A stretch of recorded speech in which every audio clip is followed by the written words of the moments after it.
30 अप्रैल से चारधाम यात्रा शुरू होने जा रही है और यात्रा को लेकर सभी विभाग तैयारियों में जुटे हैं। वहीं ट्रैफिक पुलिस भी अपनी तैयारियों को लेकर दावा कर रही है, लेकिन ये दावे पिछले 3 दिन के वीकेंड में फेल साबित हुए हैं। ऐसे में चारधाम यात्रा में किस तरह की चुनौती रहने वाली है, देखिए इस रिपोर्ट में।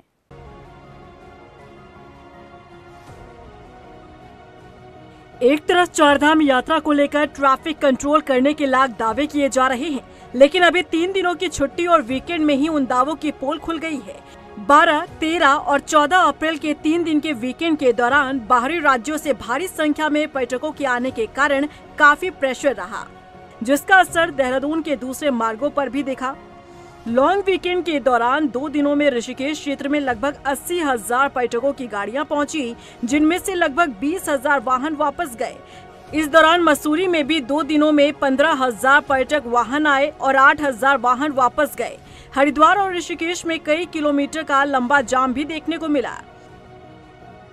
हाँ, देखिए, जिस तरह से लॉन्ग वीकेंड जब भी पड़ जाता है तो यहाँ पर यातायात व्यवस्था में काफ़ी दिक्कतें आती है। खासकर जो हमारा ऋषिकेश और आसपास का जो इलाका जो टेहरी से लगता है वहाँ पर और मसूरी में बहुत सारे टूरिस्ट जाते हैं, और देहरादून में भी देखा है, ऐसे कुच्चू पानी है, सहस्त्रधारा है, ये भी बहुत बड़े पिकनिक स्पॉट के रूप में जहाँ गर्मियों में बहुत सारे यात्री छुट्टियों के दौरान आते हैं।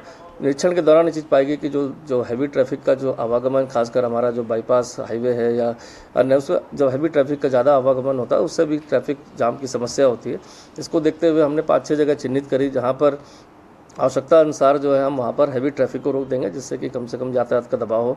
साथ ही साथ शहर में बहुत सारे NH पर देखे गए हैं कि कट्स बने हुए हैं।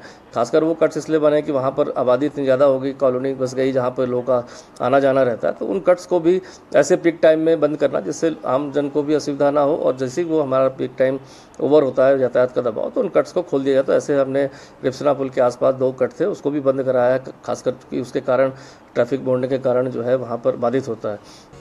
वहीं चारधाम यात्रा को लेकर ट्रैफिक निदेशालय की तैयारी लगातार जारी है। ट्रैफिक निदेशालय ने जाम की स्थिति को नियंत्रित करने के लिए 3 प्लान तैयार किए हैं, जिससे जाम की स्थिति से निजात मिल सके।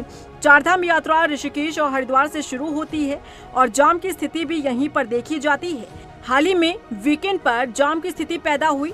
इसे देखते हुए यातायात निदेशालय ने हरिद्वार और देहरादून के लिए 3 प्लान तैयार किए हैं। देखिए, जिस तरह से आप अभी भी देख रहे हैं कि पर्यटन सीजन अब शुरू होने वाला है और चारधाम यात्रा भी हमारी अब शुरू होगी, तो मेन चैलेंज इन 4 धामों में हमारा ट्रैफिक का ही रहता है। और इस संबंध में हमने ट्रैफिक प्लान्स बना, अपने ज़िले के जो SSPs है और जो हमारे ट्रैफिक के SPs हैं, इनसे समन्वय करके हमने ट्रैफिक प्लान बना लिए हैं। और हमने हरिद्वार से लेके जो हमारे जो 4 धाम के जितने भी डिस्ट्रिक्ट्स हमारे आते हैं, रुद्रप्रयाग, चमोली, उत्तरकाशी, टिहरी, पौड़ी, देहरादून, हरिद्वार, इनमें हमने ट्रैफिक प्लान्स बना लिए हैं।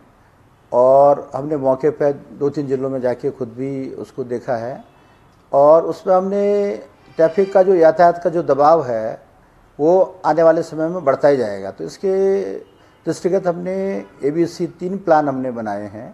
ट्रैफिक निदेशालय ने यातायात को कंट्रोल करने के लिए 3 प्लान बनाए तो हैं, लेकिन अब ये 3 प्लान कितने सफल होते हैं ये तो चारधाम यात्रा शुरू होने के बाद ही पता चल पाएगा।